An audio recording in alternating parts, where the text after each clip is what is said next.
This is the Jasmine Brand, and I'm TK Trinidad. And today we have an amazing guest, y'all. She is an author, minister, speaker, conference host, and media personality. You can now see her on Love and Marriage DC. Please welcome Winter Harris.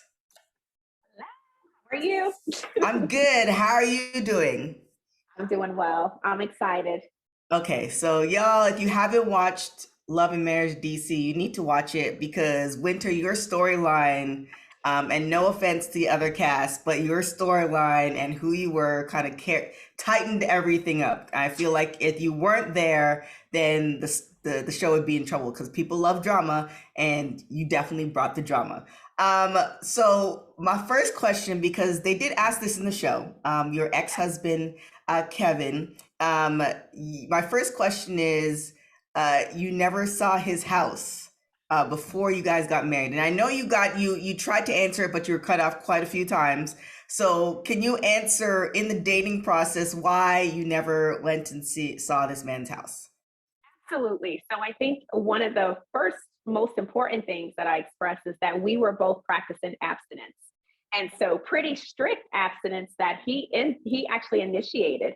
And so we weren't to go over each other's houses, not really hanging out in places and spaces that would tempt us or cause Right. us to be in a very, precarious situation. So we dated out. And consequently, really once we got serious, COVID hit. And so people really weren't going over each other's houses anyway. But I personally have two autoimmune diseases and was put on restriction from basically being in personal spaces outside of my own home. So if I was to go out, I had to wear a mask and I had to be in open public spaces. So we typically did like parks and outside dining and picnics just to make sure, we were honoring our commitment to be fully abstinent. We didn't even kiss until we got Oh, engaged. wow. So when I say strict, I'm being serious about it. Was very strict. Again, initiated by him. And so I'm like, okay, at the time, I'm very strict as well in my personal faith practice. So it wasn't out of the ordinary for me. Like it didn't cause any red flags. But I also want to say too, FaceTime is a thing, Zoom is a thing, and we FaceTime all the time. I even remember when we first started, being really serious, because we were friends first for about a year before. And so when we actually started dating, he would openly FaceTime me and show me his basement apartment. He had two different rooms, a living room, a bathroom, a kitchen, a dining room. Like it was a full basement apartment. And in Okay. DC, it happens. People live in basement apartments. So it wasn't, too big of a deal. And so I'm like, okay, like he's in a basement apartment, like he said. Now I won't jump ahead of your question about the thing that I learned about the basement apartment, but it just was, at this point he had gained my trust. And so I wouldn't have thought anything out of the ordinary when he said, hey, I live in a basement apartment, which I thought was pretty admirable to admit that, hey, I live in a basement apartment. Right. And he even explained that away. So I didn't think, I said, okay, you're being honest about it. You're giving me the grand tour. We've agreed to be abstinent. I don't need to tour your basement apartment at all.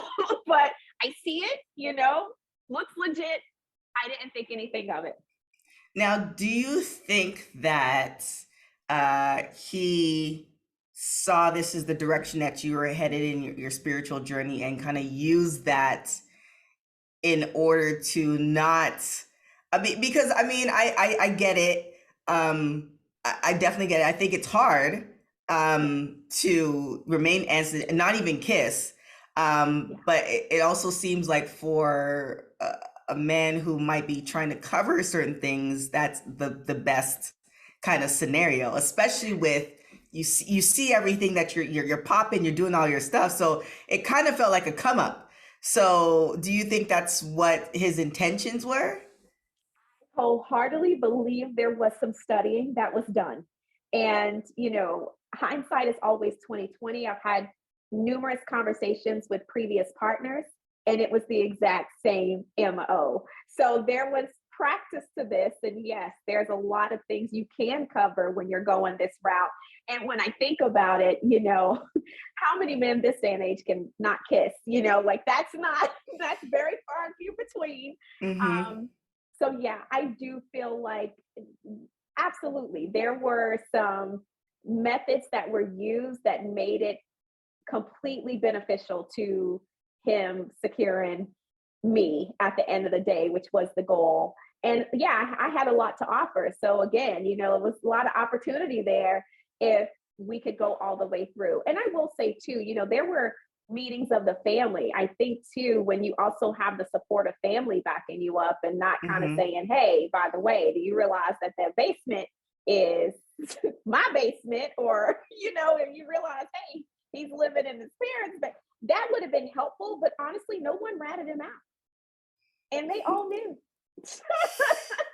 Ooh, well then, I mean, that brings the family into question, but I digress with that. Another question, I think we'll just kind of stay on him for a little bit before we move on. Absolutely. So when you had the meeting or when you guys kind of went away on that kind of little mini staycation and he came with like, paperwork on top of paperwork. And again, we didn't really get to see what the point he was trying to convey. But what was the point of all of that to bring to total strangers minus Chris? What was his point in all of this?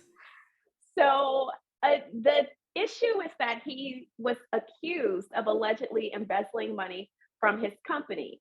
And so the issue that I had is that, yes, you have the paperwork from the business being legitimate, but it would have to be to even get to this point.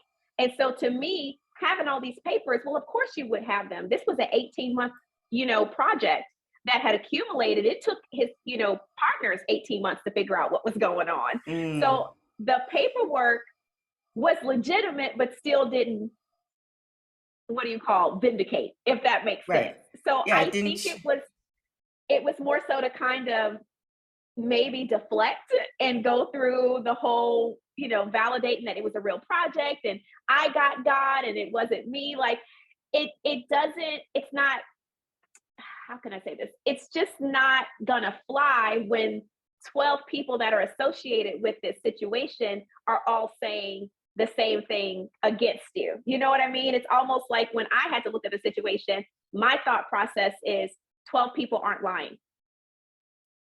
So 12 people aren't lying. It's just very difficult to be like, oh yeah, I'm gonna stick beside them, and they're also bringing cold hard facts that I'm personally as a woman, as a human being, as a person who is not dumb, like Mm-hmm. it's a little hard to just kind of look at you saying that you're not guilty versus me looking at things that add up to the fact that something ain't right here. So I think it was more so just deflection. And I think he thought he was going to give us all a PowerPoint presentation that night.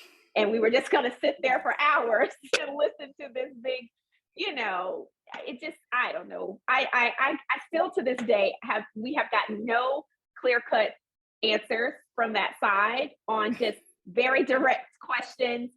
Some Mm-hmm. things are just a simple yes or no. Some things are a simple one line, hey, I have this that can prove. A lot of this can be actually shut down with receipts because even outside of the paperwork and outside of the business, there were things that I found out that were just blatantly false, like the whole Right. architect situation. He says, I never said I was an architect. And I'm like, okay, so it literally doesn't make sense that I would walk down the aisle with someone I believe that was an architect unless I knew and saw evidence of you saying you were an architect. Right. Um, I just don't think he ever thought that I would hire a PI that would do a lot Oh, of digging. oh, so you hired a PI and so when did you make that decision? Was it after you found out that, he like, the embezzlement stuff, or when did you kind of think, okay, I need to just double check on some things? I honestly considered finding a PI so I used to work for the registrar's office, and I know that you can check um, dates of enrollment verification. And I Hmm. also can learn whether or not a degree was conferred or not. That's easy information to find. Right. It's not hard. You just need key information. You call up. And I actually called and learned that there was no degree. And in fact, there was not enough credits that would have triggered an architecture degree. And so at that point, it's like, okay, it's one thing to lie, but this is a pretty big lie because, life happens. Let me just say this. And I think that was something that was kind of tossed about online. Life happens. And I've been in a situation where we started from nothing and I had to drop out of school to work so we could have money until he was able to go to the league and we were financially secure, or even when he retired from the league, he was able to get a job. So I know how to be a ride or die when it's necessary. And when the whole accusation of the alleged embezzlement came out, I actually said, hey, no problem. We're both agreed. You can go back to an architecture firm. I can go back into, communication. I can easily get a job. I'm degreed. I'm in doctoral school. So I'm like, oh, we're good. And he was like, no, I'm just going to look for contract work. Like it would be too hard to get licensed again. And it's just too much hassle. Mm. And I'm like, okay, too much hassle. Now it makes sense. Like I get it now. There was no licensing to get because you actually got to be one to get the licenses. So right. It's stuff like that kind of triggered me saying, you know what, let me just do a little bit more digging here. And most people have to admit, you're not thinking about going to the registrar's office trying to verify whether or not the person you're seeing is actually telling the truth about these degrees and such, because who really is going to, I can think of a lot of things. People lie about being a doctor, a lawyer, a teacher, but an architect, it wouldn't trigger lie to me. You know what I mean? So, and he knew the language. That's the other thing. Like he knew the language. He's dealing with major investors and contractors talking about building this project that was like $300 million. Like we're talking, this is high level stuff here. So there's nothing that it would have triggered me to think like, oh, this is a lie, until it was like, okay, you have difficulty making money here. And what's the issue? Because I know at the end of the day, if my business fails, I can always go back to corporate. Right. And that wasn't there. So yeah, it was like, okay, yes, I hired a PI. Once we figured out that was not true, I said, hey, listen, you got to do some more digging. And boy, oh boy. So now I can only imagine. So now, was there any beyond like your immediate family? Were there like friends or maybe your ex-husband who saw some red flags, were just like, okay, if you're happy, we're happy, but something's not sitting right? Or did he pass the test with everybody? We all got.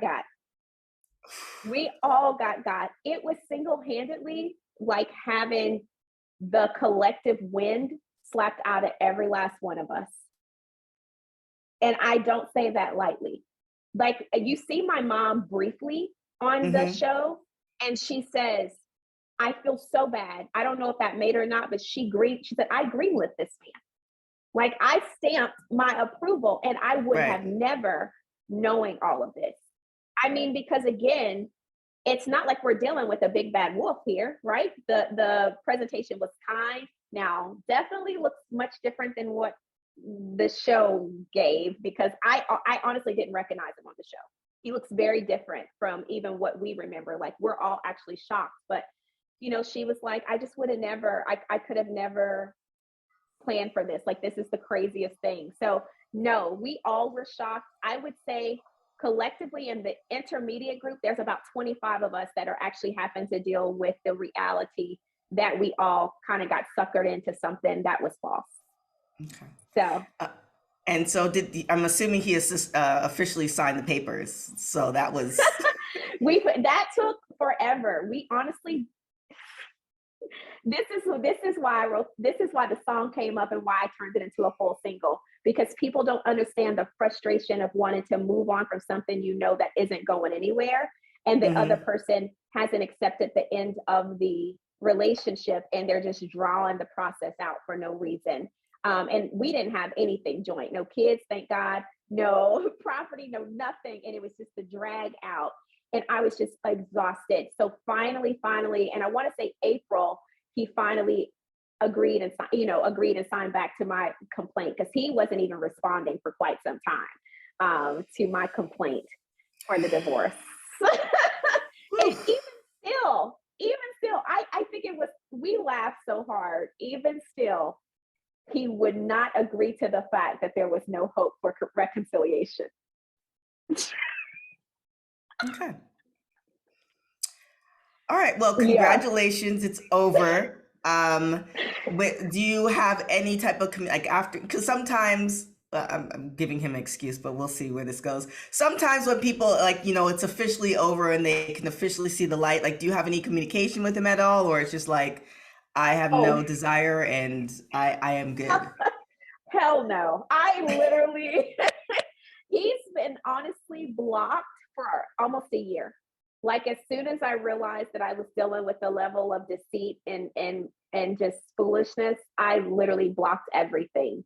So there's no communication by email, by text, by Google Voice, nothing. Absolutely done. Okay, okay. You cleared up a lot. So let me clarify, folks. Definitely go and watch the show, because that was kind of the theme throughout it all. Just kind of figuring out like what was going on. So officially Yeah. divorced. You got a song out of it, so that's great. Yes. So definitely inspiring to a lot of different folks. But let's get into the other parts of the show. It seemed, because of your relationship with your ex, Ashley was not really, feeling it. Clearly, she gets bored easily. You guys had some arguments. It seemed at the end you guys kind of came together. What is your relationship with Ashley now, after watching the episodes and etc.? So I honestly think it's important that people understand that the only connection I really have to the group at large is Chris and Monique. And so these are not friends of mine before. I kind of know of the Tylers, Arena and James, and then I kind of know of Tasha and Neil only because I had met all of them at Monique's book signing, Hmm. about 6 or 7 months before we began filming. I really did not know of Ashley at all, and I only knew Quick through the club scene. And we weren't, wasn't like we were friendly or anything. I just knew him through the club scene. And Right. so we weren't friends before. So as a result, we're kind of not friends afterwards, not because I have any beef or anything. We're just not friends. So Right. I think that's kind of something that's important for people to understand. Like, I just didn't know these people outside of, hey, being thrust in kind of this new dynamic. But yeah, it's kind of, things are as they were. Like, no, there's no beefing, there's no nothing. It's just, I'm back to work, and that's what it's been since filming is wrapped. Okay. Yeah. So you did mention it. You, Monique and Chris are good friends, from the past, been friends for a long period of time. Like I said, it was very clear that your storyline kind of tied everything together. And I heard on a previous interview, or I think it might have been your IG Live, where you're like, Monique was the one who, wanted you to come on the show.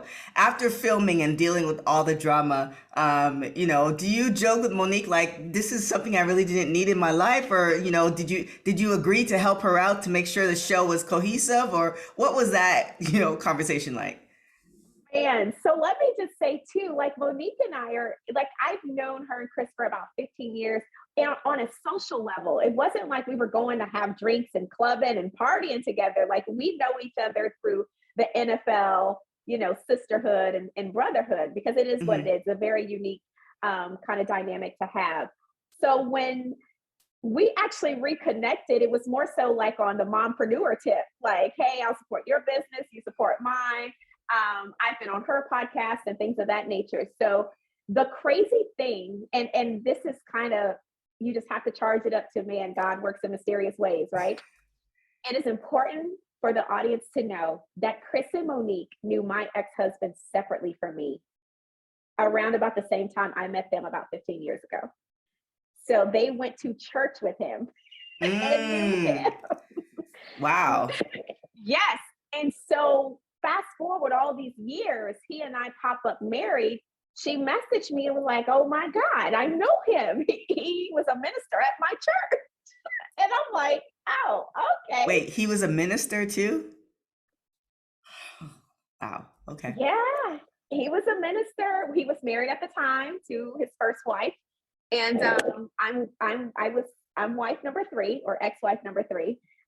So literally that's how they knew him. So fast forward all these years later, she circles back and says, "Hey, we're toying with the idea of this reality show, Love and Marriage DC. Would you guys, since we kind of know both of you now, would y'all be interested since both of y'all are like entrepreneurial couple?" And I'm like, Mm-hmm. okay. So we talked about it and initially did the casting. We did 2 casting rounds. And I don't know if we would have made it all the way to the end because that was about a year ago, back in April of 2021. I don't know if we would have made it to the end, but we were definitely one of the heavy contenders in interviewing for being casted as a main cast on this show. It just so happened that things fell apart. And I called her back and was like, "Drop us from the running. Like, we're good. We got something going on." And I actually didn't catch her up with everything until September of last year. That was just the time we caught up again. So what actually happened and how I ended up on the show, it wasn't about me helping her get the show started. I didn't even know there would be drama. Like, I'm gonna be honest, I'm a newbie, and I do mean new. Like, I had no expectations. I just Mm-hmm. thought this was a good opportunity for me to share my story because I know I'm not the only one who has walked through something like this. Yes, it's crazy with the story itself, but again, I think just having the courage as a woman of faith to not be afraid of judgment, to say this Mm-hmm. no longer serves me and I'm going to walk away from this. And I knew that was important to share. And so she actually had moved on. They had casted everyone. I congratulated her, like, "Oh my gosh, I'm so happy for you guys. Excited to see the show." Doo-doo-doo, January rolls around, and the person that she had secured for the podcast, where I actually first appeared in the show, the person canceled last minute, and she needed someone to fill in. Ah, okay. And she said, "Well, you're the only person I really know that does this stuff for a living. Do you mind coming and being my guest speaker?" And I was like, "Sure, no worries, I'll do it." That's how I ended up on the show. And so there was really no prior discussion about, hey, this, that, and the other. But by the time they got him involved, she was like, "Y'all are definitely bringing the drama to the show." Like, I'm like, okay, but I never would have thought there would be any drama with the ladies. I thought largely the drama would be between he and I. So a lot of my responses are reactionary. And honestly, from Monique's standpoint, because we are social, she probably never anticipated some of my comeback. She probably never anticipated some of my confessional chatter. Mm-hmm. Like, she does not really know that side of me. And if she probably knew, she'd probably be like, "No, we can't put Witter in here because she's gonna come in." But that's the whole thing. Like I was talking to somebody about it today. Like at the end of the day, I know that wasn't your intent, but we also had Carlos King on the show, and I've interviewed other like EPs and creatives and stuff like that.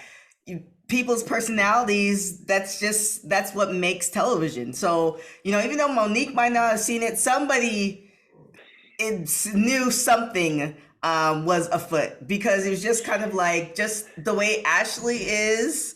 And like if we saw 2 separate confessionals, I think we could probably tell that like, you guys would be cordial, but it wouldn't Yeah. be, BFS, on the first drink. So, No, not at all. Yeah. So that's kind of how that happened. I call myself, I'm from the South, so I say I'm Southern sweet and shady.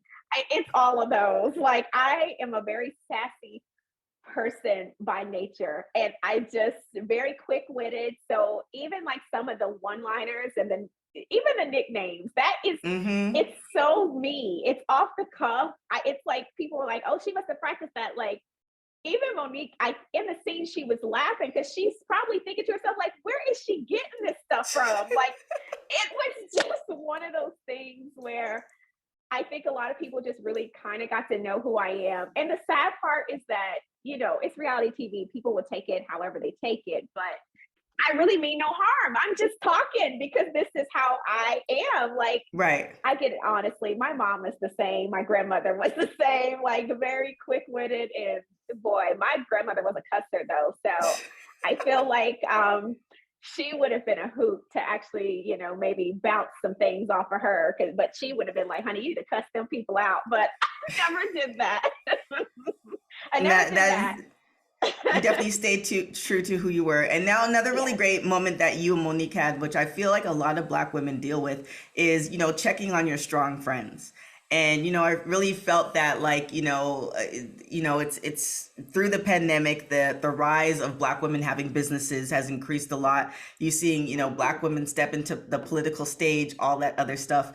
So that moment between the two of you was like really just endearing. Yeah. So and then also you just revealing that, you guys were more friends on the social level. So even opening up like that, like, how did that come about? And, after that scene was played, did you get any response back from, people who were watching the show?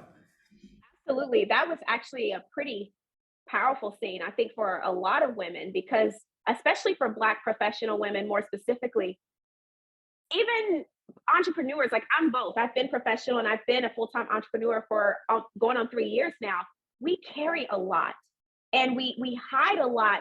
And people see this tough exterior. Oh, I'm a strong Black woman. Hear me roar, this, that, and the other. But it's a Mm-hmm. lot that we face each and every day: the criticism, the negativity, the doubts, the haters. Not even just from the outside, but from the inside. And I felt at that moment it was just important that I express to her, because I don't know the other ladies, what people will actually notice through the season is that they'll never see me cry.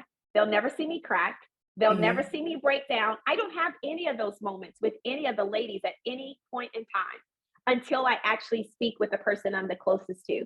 And at that moment, I felt like it was important to be vulnerable enough to share, like, hey, yeah, I got the back and forth with them, but the bigger picture is that beyond all that, when I come home, I'm still dealing with real life. And this is Mm-hmm. something that is very difficult for our family. So I understand what you're saying, that yes, it's important that we come to some sort of middle and peace, but behind the scenes, I'm struggling here. Like I'm dealing with a lot, because being a mom doesn't stop. Bills don't stop. Business Mm-hmm. doesn't stop. People who need me don't stop. And so, yeah, I think it was important for me to be vulnerable and also share too. I'm grateful that I had my family, and I'm grateful that I had a therapist, because these are Mm-hmm. things that we don't often talk about in the African American community as well. Mental health is something that is kind of new to the scene for us. And to Mm-hmm. be vocal enough to say, you know what, I've had the support of a therapist for the last year. I've had the support of my family, and community is important, because if without them, I don't know if my mental space would have been in the best space. I could have popped off and cut somebody. I don't know. Like, this is how we get, celebrities and regular humans alike, so to speak, all having a human moment and maybe flipping out. And yeah, we want to look at the Britney Spears who shaved their heads in a moment of crying out. But this is what Mm-hmm. happens when Right. things are kind of left unchecked, and when we don't have people that want to pause enough to say, hey, how are you doing? How are you handling things? How are your kids? My kids were a part of this as well. So yeah, I think it was a powerful moment, and I got a tremendous amount of support from that point forward. And a lot of people that were just like, okay, behind that sass, there is a real person. And she definitely is feeling the effect of something that she thought was going to go well, and it did. Yeah. I mean, I definitely agree, especially after the pandemic. We all went through a lot. I'd be remiss to admit I was very upset because I was, like I said, I was binge watching, and then it's like, oh, next up is the reunion, but there's no reunion to be had just yet. I was upset because I wanted to see the reunion first before I saw it, because I just feel like there are going to be a lot of things happening in the reunion, that is going to be quite interesting. What was the time frame from like recording to when the reunion was filmed? So we wrapped, I'm trying to think. That's a great question. So we're talking about a month ish. Okay. Yeah, like a month ish. So yeah, the reunion is a reunion. It's definitely a reunion. And yeah, I wish, yeah, I got a lot to say about the reunion. But anyway, the reunion has not happened yet, and it Okay. airs this weekend. And Yes. it's a reunion for sure. And as much of a topic as winter has been for the season, winter is definitely a topic at the reunion. And yeah, I would Okay. expect, though, fans can expect to see that winter is remains as winter has been all season. I don't deviate from that at all, despite the heights and the lows of the reunion episodes. But Okay. yeah, it's a All right. reunion for It's sure. I It I is. bet. And I don't know if you mention it, and I don't know if you can here. So, there was, I guess alleged rumors with Quick and Yeah. allegedly, all that. Do you say what the rumors were or what are the rumors or because that was something that was very unclear too. It's like, wait, so what room did like we could there's a gambit, especially Oh, being a DJ, so. it's so interesting the way that whole thing plays out. So initially, what happened is that we go to Ocean Prime. There's a conversation where Ashley actually mentions first that she's heard rumors. She doesn't have any receipts. She doesn't look for receipts actually, but him being a DJ, she's heard things. Mhm. And so there's a dialogue that her and I have about it. So fast forward when Monique and I chat, it's me actually recanting that conversation and actually saying, well, I've heard rumors too, but it seems like she's aware as well, seeing as how, he's a DJ and such. I said, but no, neither here nor there. It wasn't anything. It wasn't for me to be like, oh girl, let me tell you the rumors I've heard. Oh, it wasn't even about that. It was literally me recanting the conversation, saying I heard rumors. Like I don't even regret saying that I heard rumors. Because in reality TV, guess what people want? They want you to drop everything. Yes. Yes. What are the rumors? And I'm like, that is a level of messiness that I just personally do not care to be involved in. So it's one of those, I feel like, genuine reality TV rookie mistakes. Now that I know what I know, I will move so much differently. Because, see, I had all the receipts needed when it came to my ex husband. I was ready. They showed none of my receipts. I was highly upset. But I'm just like, that was a different level of mission because I felt like it would have actually supported because it was such a large storyline that the Hmm. receipts would have helped kind of just clarify some things for people. But yeah, that particular situation, I just wish I had never mentioned. So yes, the rumors resurfaced at the reunion and Okay. there's a discussion had and yeah, it gets real interesting. That's all I could Okay. say. I already can imagine it, so I can't wait for that. Yes. Now, given everything you filmed, the show is wrapped. You did the Mhm. reunion.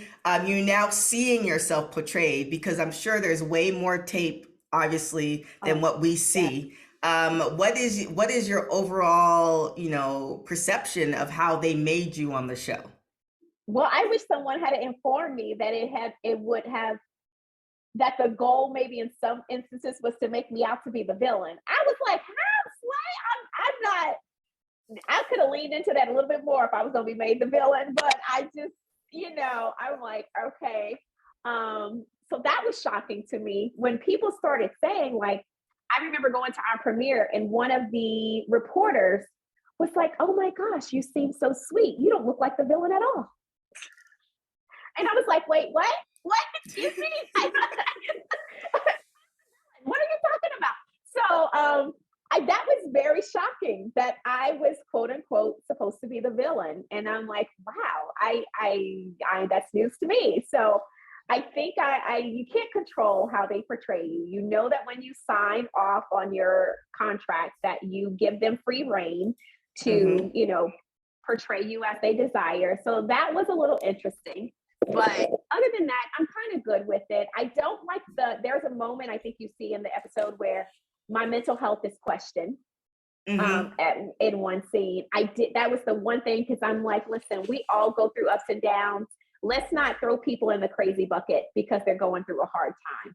Right. And I want to also kind of destigmatize mental health, especially in the Black community, because I feel like a lot of times we were raised to kind of skirt over things and say, oh, he's just crazy or she's just crazy.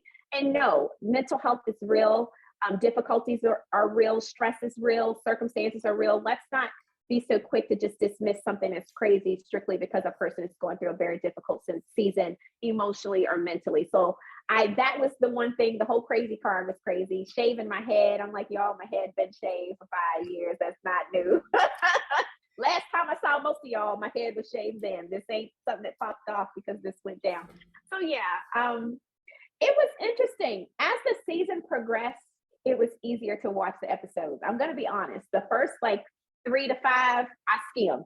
Like I Hmm. was like, that is not what I don't like how that's going. But they kind of started to pull the story together towards the end.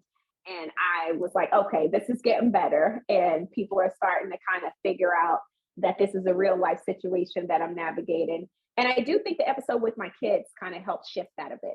And Yeah. so, yeah, I think people kind of saw like, oh, this is a real thing. And, she's not just cuckoo for Cocoa Puffs talking about this old man she done walked off and married and left him because he broke all of a sudden. Like it was crazy. The first few weeks was absolutely insane.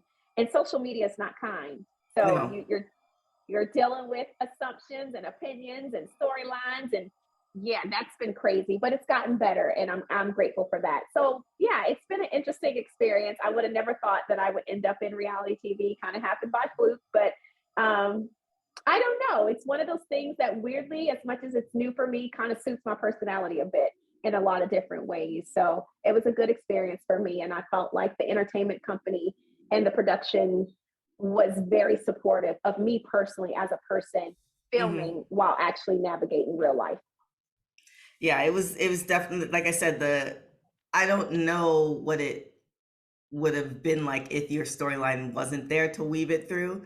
And with that, I feel like it does warrant a season two. So has there been any talks? And if so, would you be interested in doing a season two?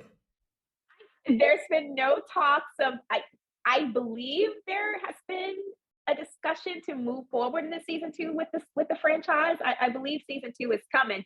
There's been no talks of who will be included or not included, but I'm definitely open to all possibilities. I would love for the fans to actually see me work, actually see what I do for a living, Hmm. actually see me, more with being a mom, how I juggle being a mompreneur and full time, and also juggle like exploring the possibilities of new love and maybe trying to bridge some of these burned bridges with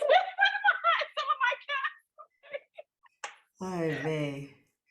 Um, with that of my cats. too, how like with love, like it felt like you were trying to do it the right way, right? Hmm. On all levels, and Yes.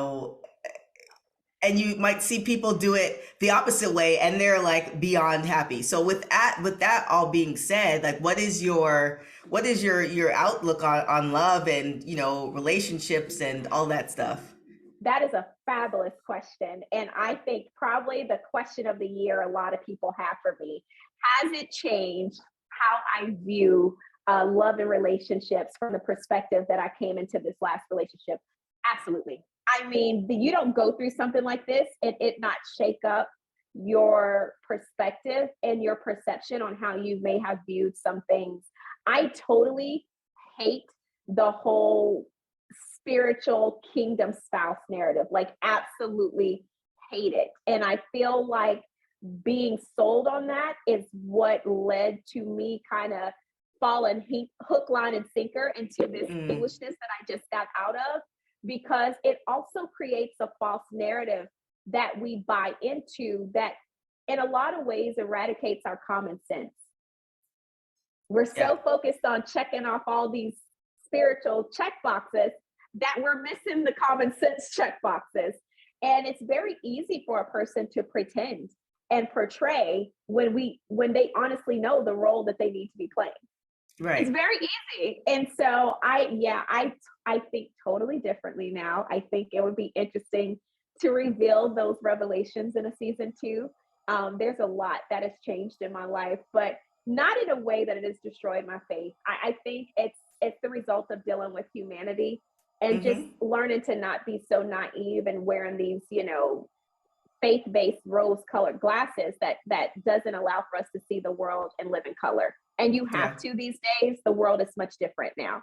And so Yeah. yeah, a lot. I've evolved in front of the audience real time as I've gone through this season. And so yeah, I have a lot of different things that I believe and how I navigate love and relationships and So, all of are that you jazz. dating now? I am. Okay. Um, I mean, you don't have to give names, but where are we in this dating process? Like, are we in We're the? we're exploring our options. That's the best way to put that. I definitely dating and exploring my options. And Okay. I can't give too much away because again, yeah, I can't give too much away, but I am exploring my options Okay. and Okay. life is good. I'm good. All right. Well, I can't wait to see season two. But also, like, let's not also sugarcoat everything that you've done. You have retreats, you have books, all that Yes. stuff. So tell everybody about the business beyond the reality show that they can Absolutely. invest in. So I'm actually a motivational slash inspirational speaker. A lot of the speaking I do is to really help encourage. And I don't want to say empower, more so inspire, because I feel like empowerment is overused, but inspire women to really create their best life and really be the author and the captain of their own ship. Like navigate and narrate your own story in the way that you want to.